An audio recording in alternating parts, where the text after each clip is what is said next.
करीब जो है, जो हमारे पास पेशेंट आ रहे हैं, अल्लाह का शुक्र है कि आईसीयू के आज 11 पेशेंट डिस्चार्ज हो रहे हैं। मैं अल्लाह का लाख लाख शुक्र अदा करता हूँ। और एक बार फिर मोहतरम जनाब जितेंद्र रेवाड़ साहब, थाना म्यूनसिपल कॉरपोरेशन के कमिश्नर साहब, उन तमाम लोगों को मुबारकबाद देता हूँ। और एक बात कहना चाहता हूँ कि अगर किसी को कोविड की कोई बीमारी हो, कोई सिम्टम हो, आप अपना टेस्ट कराएं, HRCT की रिपोर्ट लेके आएँ। महाराष्ट्र से कहीं भी हो, मुमरा कौसा के हॉस्पिटल आपकी सेवा करने के लिए तैयार है। आज हम लोगों ने तमाम लोगों ने, एक पेशेंट जा रहा है खुशी में, हमारे डॉक्टर स्टाफ यहाँ मौजूद है, थोड़ा हम खुशियाँ मना रहे हैं, इसीलिए जो है आप इसको देख सकते हैं।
आप लोग डिस्चार्ज होके जा रहे हैं, क्या महसूस कर रहे हैं? अच्छा महसूस कर रहे हैं, बहुत अच्छा, अल्हम्दुलिल्लाह।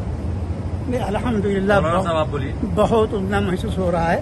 और आप लोग बल्कि खासकर डॉक्टर जतिन हवार साहब की सरपरस्ती में इतना बड़ा काम हुआ है, बल्कि मुमरा नहीं, मैं कहता हूँ महाराष्ट्र में बहुत इनफरादी हैसियत रखता है।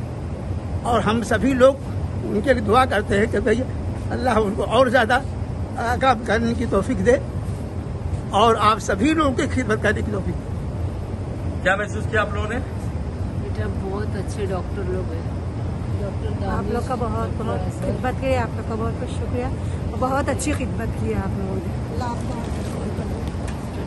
सब लोग क्या महसूस किया? बढ़िया। नहीं, आप लोगों की काम का जो तरीका है बहुत उम्दा, सब एक सिस्टम से जुड़ा हुआ है और बेचारे हर आदमी अपनी तरीके से काम कर रहा है।